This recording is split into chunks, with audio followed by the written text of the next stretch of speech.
I remember there's a reason why you are Malaysian. So the speaker today, he is Pastor Jimmy Kasa. Some of us call him Pastor Jimmy. Some of us call him Pak Jimmy. He's a very humble man. He doesn't want us to introduce him as much. He only wants to introduce Jesus. Right? But we also want to know Jesus through his life will be something encouraging to us. He is a very interesting story, and I'm sure he will tell you a glimpse of that later. He has been called to bring the good news to the interior of Sarawak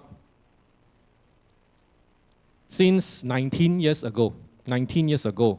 It was under very unfavorable circumstances because he has to cross the country to come into the land that God has brought him to, just like Abraham. Just like Abraham. And God's anointing was with him, and his ministry penetrates many longhouses community. He was one of them. He was then without a church backing. No church, no salary, nothing. Just with a changkul and farm and get some job, build his livelihood. But his motive is to answer God's call. He planted SIB Sungai Tiris. So SIB is now known as BEM, Borneo Evangelical Mission. And the church grew sevenfold in times of 3 years. By the end of last year, he felt a very strong calling to return to his earlier call as an evangelist to the Rumah Panjang. There are many Rumah Panjang in the interior. So he obeyed. He took the step of faith, stepped down from being a full-time SIB pastor and focused on his evangelism work early this year. I know him personally through my brother-in-law, Jeku John. So here I just want to pause a little bit. I want to introduce Jeku John now. Jeku John is my brother-in-law, as in his wife and Serene is our sisters. So and Jeku John introduced us to Pastor Jimmy. May have introduced him to Serene because Serene went over. Okay, too long. My wife said too long. Don't worry, it's important because I speak in English. So last year, FGA Kajang team sent a team of 6 people for an exposure trip to Batu Niah. And that's where we stay in his place. Pastor Jimmy is married, happily married with 5 children. We are very glad to have him, but he's going to speak in BM. We'll do a summary in English a little later. And Brother John, Jeku John, will actually go behind to the AV there and type in some translation. All right?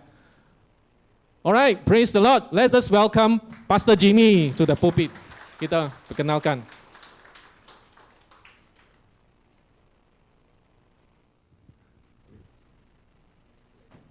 Tidak ada pakai ini. Ada ini juga. Oke, salam. Salam. Ya, semoga hari ini Anda semua diberkati. Bukan karena saya, tetapi karena Yesus hadir di tengah-tengah kita hari ini. Saya tidak terfikir hari ini saya boleh berada di Kajang. Tidak pernah termimpi. Tapi oleh karena kasih karunia Tuhan, saya boleh berada bersama-sama dengan anak-anak Tuhan di tempat ini. Terima kasih untuk pastor-pastor di tempat ini, pemimpin-pemimpin gereja, karena dengan hati yang penuh kasih telah mengizinkan saya untuk menyampaikan message dari Tuhan. Saya tidak punya apa-apa, bahkan saya menganggap diri saya tidak layak. Tetapi oleh kasih karunia Tuhan, saya hadir di tengah-tengah kita. Dan sudah pasti hari ini, saya tidak ada membawa apa-apa pengajaran yang lain, selain dari saya membawa Yesus untuk anak-anak Tuhan di tempat ini. Karena semua kita pasti memerlukan Yesus. Haleluya. Amin. Oke, saya akan meminta mungkin Brother Joseph tolong datang ke depan untuk membaca. Saya minta maaf, karena saya tidak dapat berbahasa Inggris. Sebab selama 19 tahun saya selalu menyampaikan message Tuhan dalam berbahasa Iban. Kadangkala berbahasa pun saya agak sukar. Jadi saya minta maaf sekiranya terlanjur saya mengungkapkan dalam kata-kata bahasa Iban. Ya. Saya minta maaf tidak dapat menyampaikan bahasa Inggris.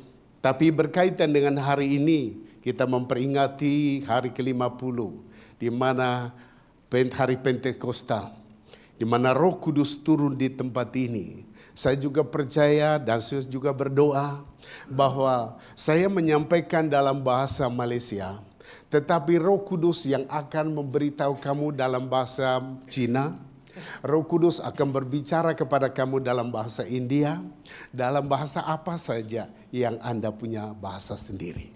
Haleluya, amin. Mari bersama dengan saya minta Brother Joseph akan membacakan teks firman Tuhan yang terdapat dalam John atau Injil John pasal yang kelima ayat 1 sampai 9. John chapter 5, verse 1 to 9. After this, there was a feast of the Jews, and Jesus went up to Jerusalem. Now there is in Jerusalem by the sheep gate a pool, which is called in Hebrew Bethesda, have 5 porches. In these lay a great multitude of sick people, blind, lame, paralyzed, waiting for the moving of the water. For an angel went down at a certain time into the pool and stirred up the water, and whoever stepped in first after the stirring of the water was made well of whatever disease he had. Now a certain man was there who had an infirmity 38 years.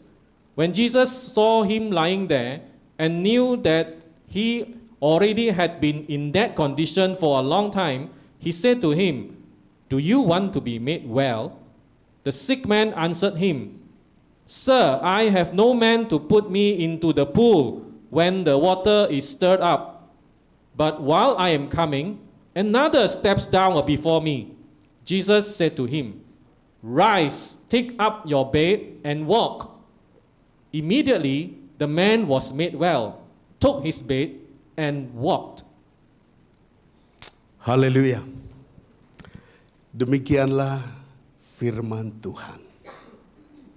Berbahagialah kamu pada hari ini mendengar firman Tuhan ini dan menuliskan firman Tuhan dalam loh hati kita. Merenungkan firman Tuhan ini siang dan malam serta melakukannya, maka kehidupanmu akan sama seperti pohon yang tumbuh di tepi aliran-aliran air sungai, yang tidak akan layu daunnya, tetapi yang akan selalu menghasilkan buah pada setiap musim. Apa yang Anda kerjakan akan selalu diberkati Tuhan. Haleluya. Amin. Daripada teks yang kita dengar sebentar tadi daripada John pasal 5 ayat 1 sampai 9.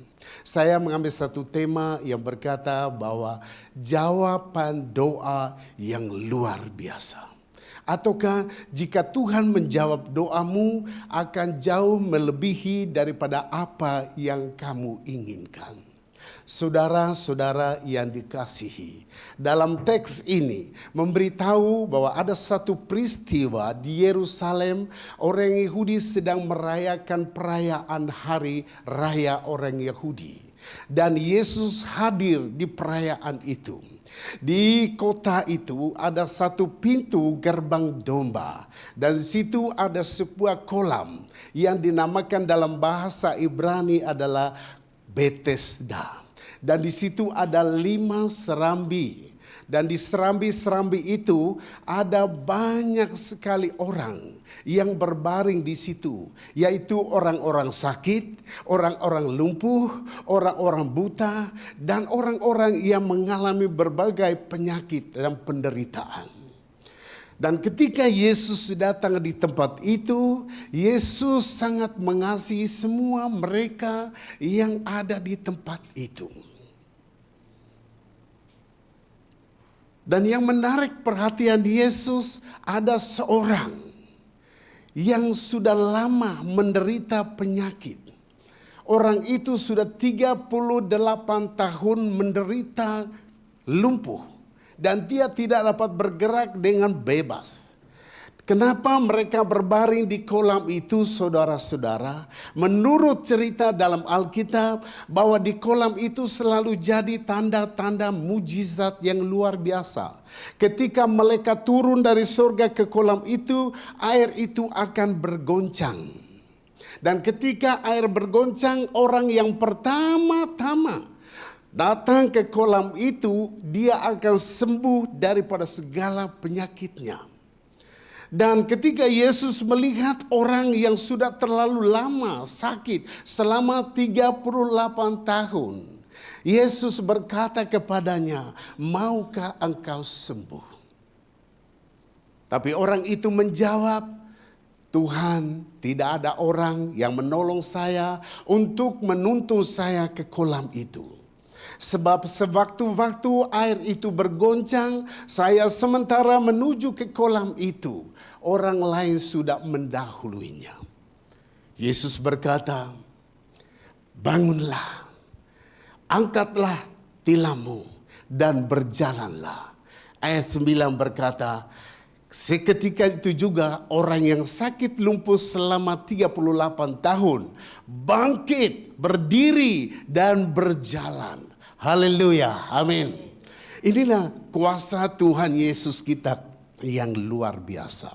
Saudara, apa yang diinginkan oleh orang yang lumpuh itu? Apa yang dia selalu berdoa? Dia memang mau sembuh, tetapi dia berdoa supaya ada orang yang akan menolongnya untuk datang ke kolam itu. Dia percaya bahwa dia kalau datang ke kolam itu setelah air bergoncang, dia pasti sembuh. Malangnya tidak ada orang yang boleh menuntun dia datang ke kolamnya. Tetapi apa yang luar biasa, ketika Yesus datang di tempat itu, Yesus tidak menyuruhnya harus pergi ke kolam, tapi Yesus hanya mengatakan, "Bangunlah, angkatlah tilammu dan berjalanlah." Maka orang itu bangkit dan berjalan. Haleluya, amin. Amin. Boleh memahami kata saya? Haleluya, puji Tuhan, terima kasih. Ya, saudara, jika Tuhan menjawab doamu akan jauh melebihi daripada apa yang kita harapkan, apa yang kita inginkan. Di dalam John pasal yang ke-11 ayat 1 sampai 43 menceritakan ada 3 bersaudara, yaitu Maria, Marta dan Lazarus saudaranya. Mereka bertiga sahabat baik dengan Yesus. Mereka selalu makan bersama. Alkitab berkata Yesus sangat mengasihi mereka bertiga. Mereka selalu menikmati bersama. Yesus sangat mengasihi mereka bertiga. Suatu ketika saudara mereka Lazarus sakit. Waktu Lazarus sakit, Yesus sedang memberitakan kerajaan Allah di kota lain. Maria dan Marta percaya jika Yesus ada di tempat itu, saudaranya pasti sembuh. Karena itu Maria dan Marta mengutus beberapa orang untuk pergi memberitahu Yesus yang berada di kota lain. Tolong pergi beritahu Yesus bahwa saudara yang engkau kasihi sedang sakit. Datanglah supaya dia sembuh. Para utusan pergi memberitahu Yesus yang sementara memberitakan kerajaan surga di kampung yang lain. Ketika mereka datang, mereka beritahu Tuhan Yesus, saudara yang engkau kasihi Lazarus sedang sakit. Datanglah menyembuhkan dia. Yesus kata, "Ya, saya akan datang." Para utusan kembali dan memberitahu Maria dan Marta bahwa Yesus akan datang. Maria dan Marta terhibur. Maria dan Marta menunggu. Makin hari keadaan Lazarus makin kritikal. Mereka panggil para utusan. "Bagaimana, adakah kamu sudah memberitahu Yesus?" "Sudah," kata para utusan itu.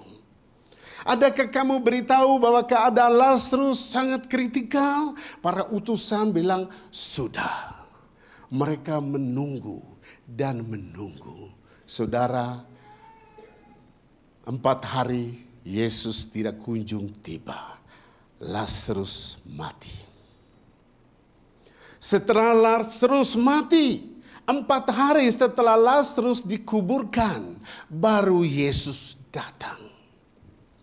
Ketika berita diberitahu kepada Maria dan Marta bahwa Yesus sudah ada, mereka sangat sukacita, mereka sangat terhibur. Maria dan Marta berlari kepada Yesus. Dia sujud menyembah Yesus. Dia bagi tahu, sekiranya engkau awal datang, tentu saudaraku tidak mati. Saudara bisa bayangkan, dalam hati Maria dan Marta pasti mempertanyakan, Yesus, bukankah kita sahabat baik? Yesus, bukankah kita selalu makan bersama? Yesus, bukankah engkau sangat mengasihi kami? Bukankah engkau tahu bahwa kami sangat mengasihi engkau? Kita selalu bersama. Tetapi mengapa di saat kami memerlukan engkau, engkau tidak kunjung tiba? Sebagai manusia pasti tidak demikian, saudara. Sebagai manusia kita akan mempersoalkan, di manakah Tuhan? Kenapa di saat kami memerlukan Tuhan, Tuhan tidak kunjung tiba?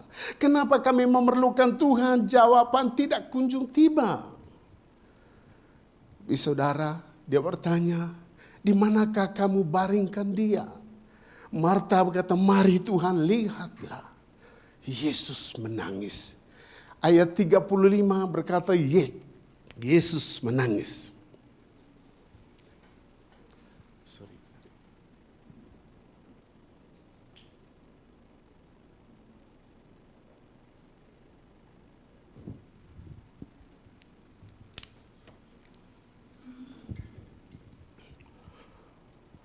Saudara, Yesus boleh saja terus datang ke kubur Lazarus untuk membangkitkan dia. Tetapi air mata Yesus memberitahu kamu dan saya bahwa dia sangat mempedulikan kamu. Dia sangat mengasihi kamu. Dia sangat menyayangi kamu. Dia menangis saat dia melihat kamu menangis. Dia tertawa saat melihat kamu tertawa. Karena dia sangat mengasihi. Maria dan Marta mau, mari lihatlah. Yesus pergi ke kubur. Tapi Maria dan Marta, jangan Tuhan. Sebab dia sudah busuk. Sebab 4 hari sudah dia dikubur. Jangan Tuhan. Dia sudah busuk. Sebab 4 hari sudah dia mati. Saudara, kadangkala kita akan selalu mengalami tempat yang busuk sebelum Tuhan memulihkan kita. Amin. Kadangkala kita selalu mengalami tempat yang busuk. Kita selalu melalui tempat yang busuk dulu sebelum Tuhan memulihkan kita. Yesus datang di kubur, dia tidak berdoa. Tapi dia memerintah, Lazarus keluar. Lazarus keluar. Lepaskan ikatannya. Mereka lepaskan. Lazarus hidup. Haleluya. Amin. Maria dan Marta berdoa supaya Yesus datang menyembuhkan saudaranya Lazarus pada waktu dia sakit.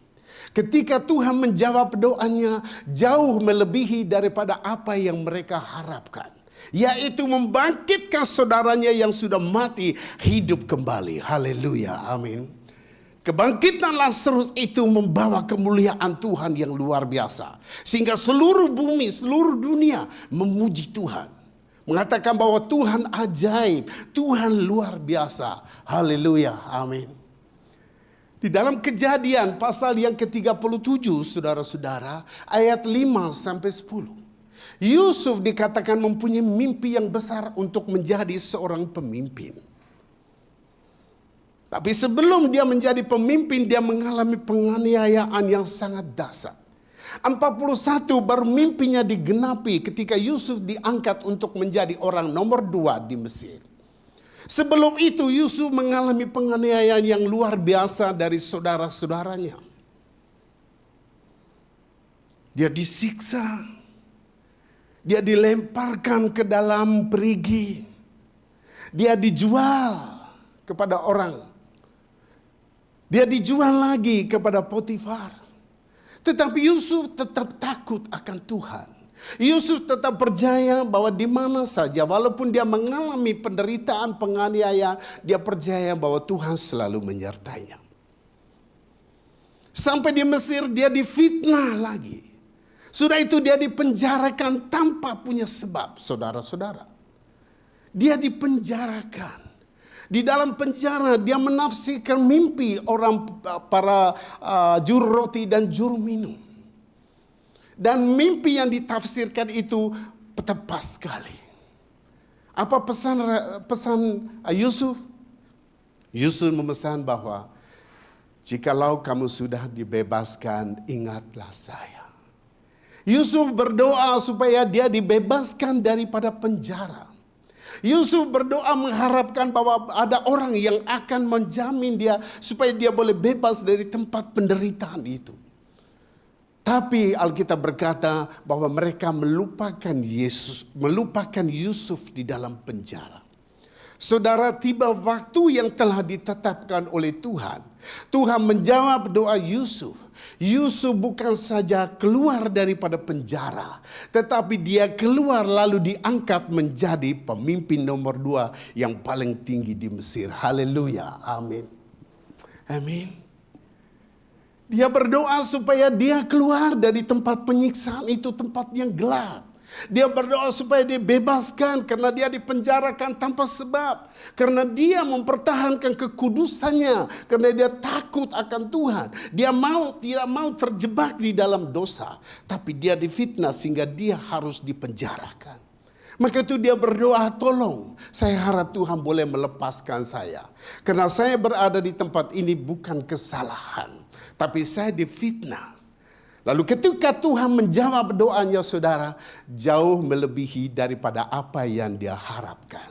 Dia ingin keluar daripada penjara, tapi Tuhan angkat dia menjadi seorang Perdana Menteri. Haleluya, amin. Haleluya, amin. Bagaimana dengan saudara pada hari ini? Mungkin saudara juga mengalami hal yang sama. Mungkin Anda selalu berdoa, tapi jawaban tidak kunjung tiba. Mungkin Anda berdoa supaya bisnismu berkembang, tapi belum berkembang. Mungkin Anda berdoa supaya pendapatan kamu berlebihan, tapi masih juga jawaban tidak kunjung tiba. Mungkin Anda selalu berdoa mungkin supaya punya pekerjaan yang baik, tapi jawaban belum kunjung tiba. Jawaban belum kunjung tiba bukan Tuhan tidak menjawab doamu.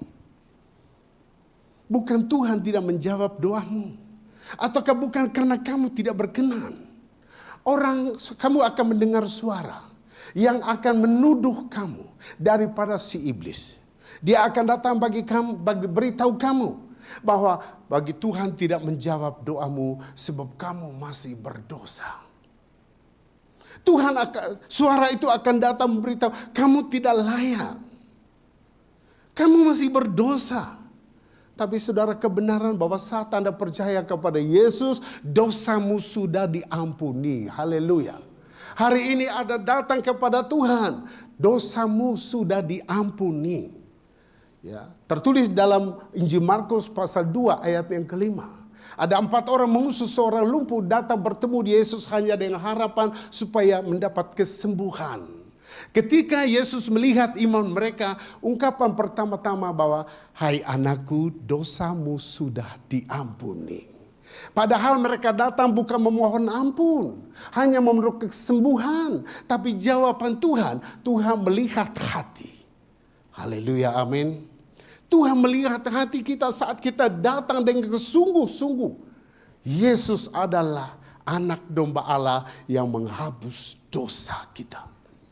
Saat kita datang kepada Tuhan dengan hati, dengan iman, firman Tuhan bahwa dosamu sudah diampuni. Kita perlu sadar akan hal itu. Iblis akan membicarakan kamu berdosa supaya kamu tidak dapat menikmati hidup yang penuh kasih karunia Tuhan. Tapi Tuhan sangat mengasihi kita. Tuhan menyayangi kita, saudara. Doa Anda belum terjawab, bukan Tuhan tidak menjawab doa. Tapi Tuhan sedang merancangkan. Tuhan sedang merancangkan apa yang akan jawab doamu. Tuhan sedang merancangkan. Dia akan menjawab doamu sesuai dengan rencananya dan sesuai dengan masanya Tuhan itu sendiri. Haleluya, amin. Jika Tuhan menjawab doamu akan jauh melebihi daripada apa yang Anda harapkan. Haleluya. Mari kita bangkit berdiri untuk meresponi firman Tuhan ini. Haleluya.